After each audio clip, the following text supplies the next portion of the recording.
An episode of This One Time in Kankakee from the WVLI Podcast Network will start right after this.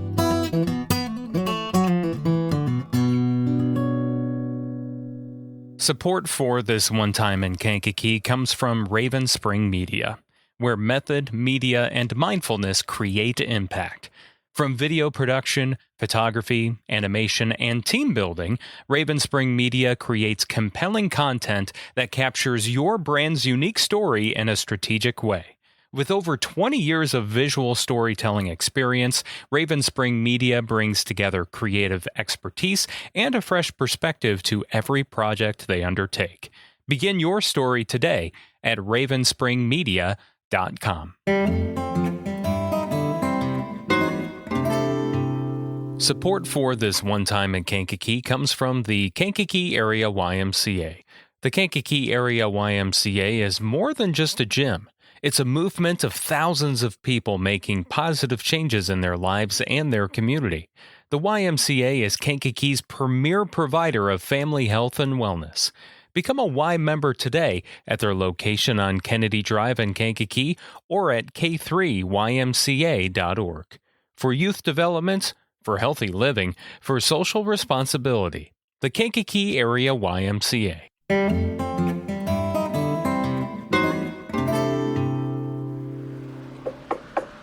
Let me in! Hey! Let me in! It's Jake! Oh, man. This one time in Kankakee, I accidentally locked myself out of the radio station. We interrupt this program for some moron who just locked himself out of the radio station. Welcome to This One Time in Kankakee from the WVLI Podcast Network. I'm Jake LaMore. Normally, I'm just your host of this podcast, helping navigate the story. A role that I absolutely love doing, and I'm forever grateful that you support it. This time, however, I decided to share an embarrassing incident with you that goes back to my first year working at Milner Media in Bourbonnais.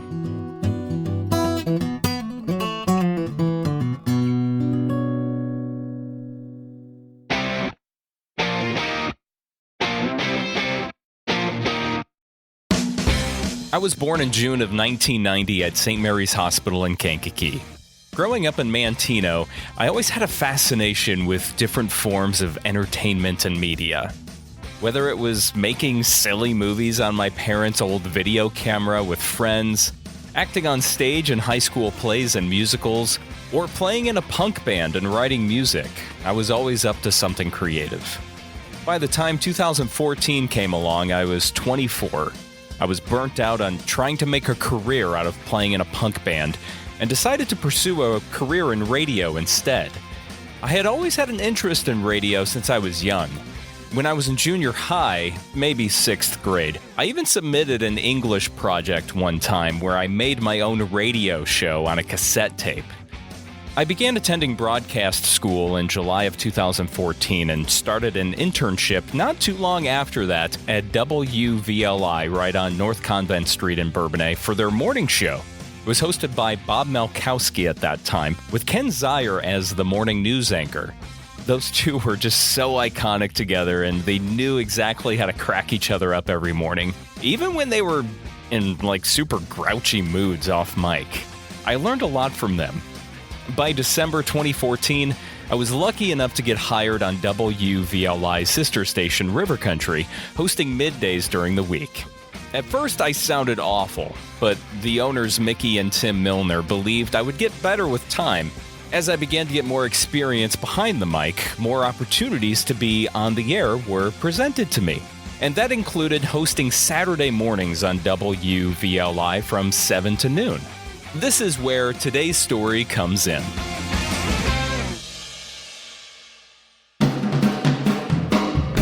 It was the winter of 2015. Valentine's Day, to be exact. I had only been an on-air radio personality for 3 months at this point, so I was what they call green. It was right around noon. I just finished my live on-air shift on WVLI, and even though my shift was over, I was going to be sticking around the radio station for a while after that to do some other work I needed to get done. So I decided to order a sandwich from Jimmy John's and have it delivered to the station. There are security cameras that show the entrances to the front and back doors of the building. You can see these on monitors in the WVLI studio. So I see the delivery driver show up, and I go downstairs to meet them at the front door. Now, if you've been to the radio station before, you might know this already. You have to go through 2 doors to get inside the lobby of the station. There's a little vestibule between the outside door and the inside door. The only way to get through that inside door is having someone press a button at the front desk to buzz you in, and it automatically unlocks the door.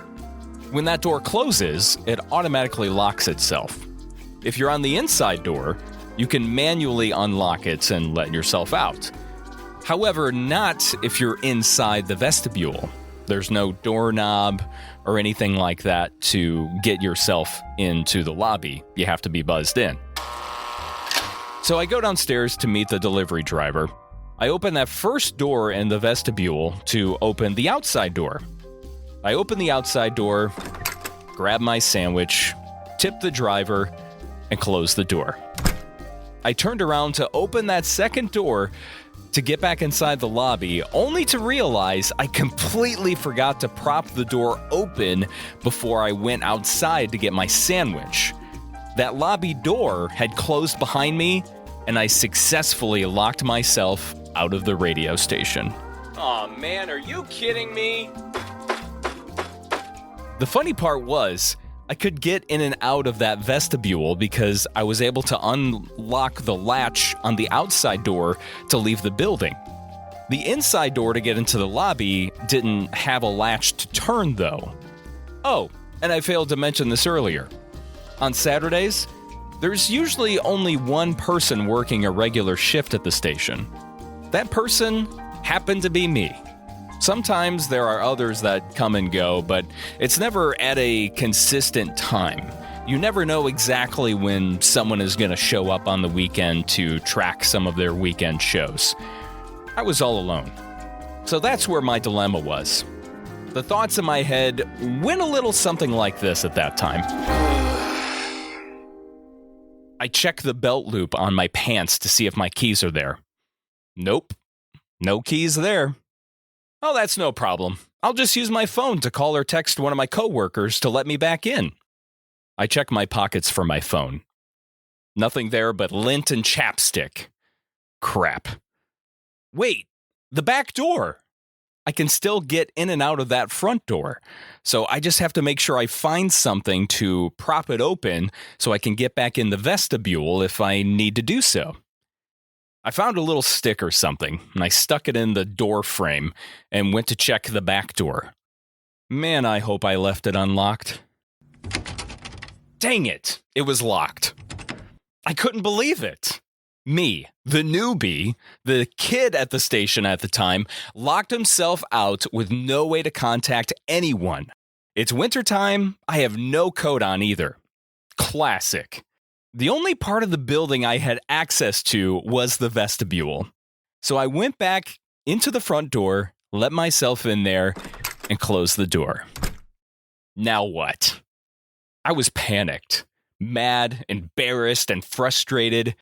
I had been there for several hours already since early that morning. I wanted to finish up my work, go home, and take a nap. I could wait until one of my coworkers showed up, but who knew when that would be? It could be several hours, it could be 10 minutes, it could even be a full day from now. Think, Jake, think. All right, how about this?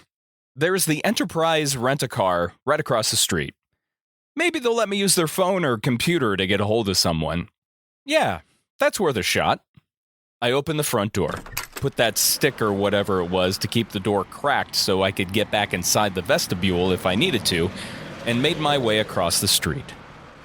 Luckily, it was a beautiful February day. I remember the sun was out, and that helped with the cold. I walk in the front door of Enterprise. I see two guys behind the counter. One of them is helping a customer. The other one seems to be free, so I approach him.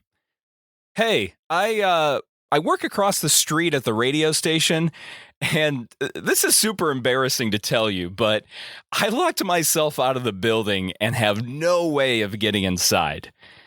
Yeah, no, I don't have my keys on me. I locked them inside the radio station. Yeah, my phone and my car keys are in there too. Yeah, any way I can use your phone to make some calls? Great, thanks so much. Then it dawned on me. This is 2015. At this point in time, no one memorizes phone numbers anymore, including myself. The only numbers I had memorized were my parents and grandparents, and that wouldn't be much help in this situation. I memorized those phone numbers when I was a kid because I didn't have a cell phone to store those numbers in, so I had no other choice but to memorize them.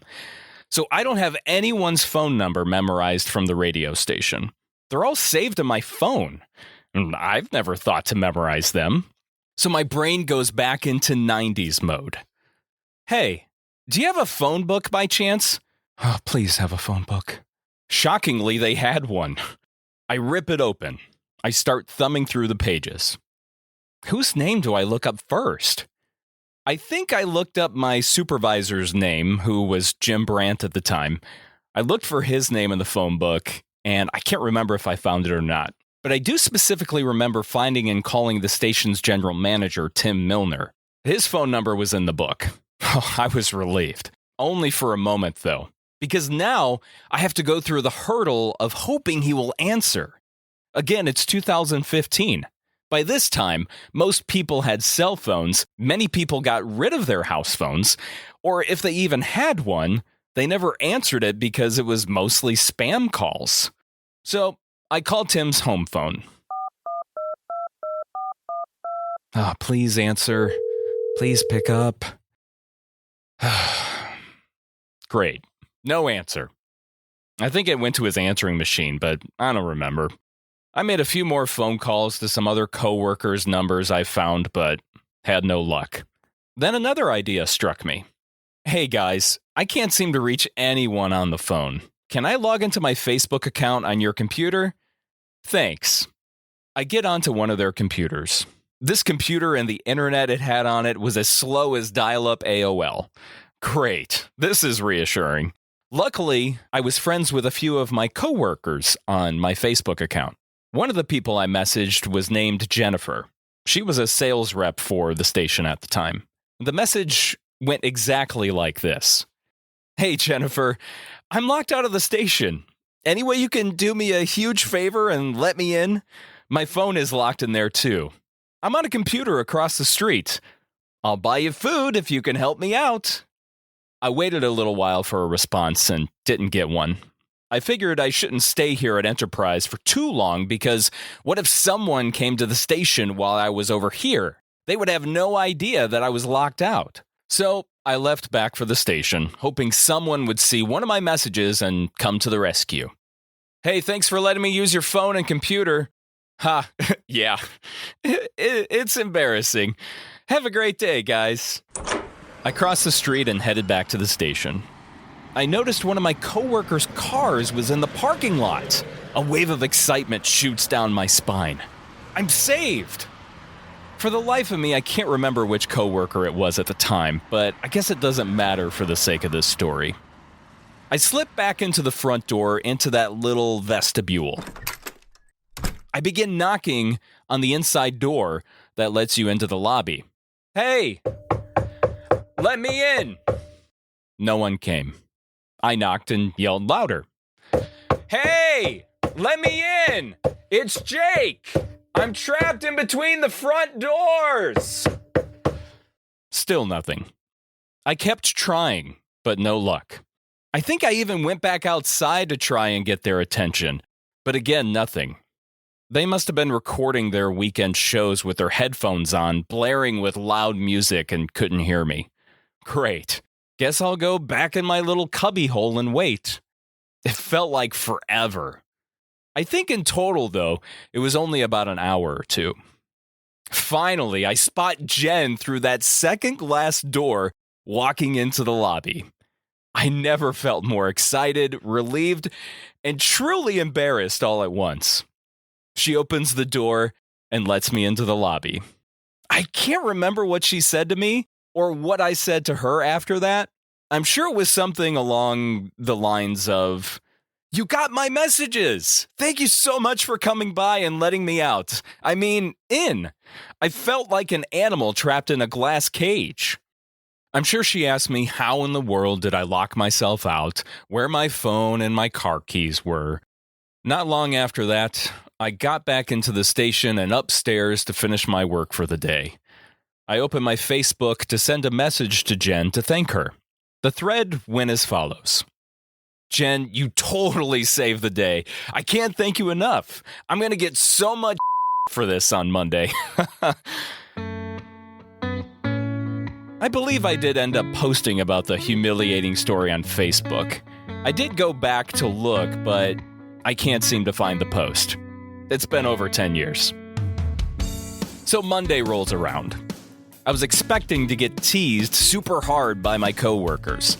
I was poked at a little bit, but I don't remember it being too bad. I did share the story on the air during my River Country Midday show. It made for a great radio story. It's made for a great podcast story as well. I've worked at Milner Media for about 11 years now, and I've never locked myself out of the radio station ever again. Hard lesson learned. Every time I see the front doors of the radio station, though, I'm reminded of that Valentine's Day in 2015. It could have been much worse, though. At least I was able to keep warm inside the little vestibule. Oh, and I had my Jimmy John's sandwich. I forgot about that. This One Time in Kankakee is produced by me, Jake LaMore, and the WVLI Podcast Network. Thanks for listening. Please follow and subscribe on your favorite podcast platform, and don't forget to give us a rating and review. You can even share this episode with a friend if you enjoyed it. And if you have a story of your own to share, that was the main reason I wanted to share this story with you today, is to encourage you to come forward to share something similar. It can be sad, it can be funny, it can be miraculous. Send me an email at jake@milnermediapartners.com and finish this sentence for me. This one time in Kankakee.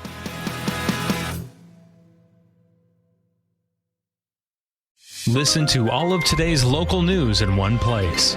Checking your WVLI News, I'm Rob West. The WVLI News Update brings you the day's news in 10 minutes or less.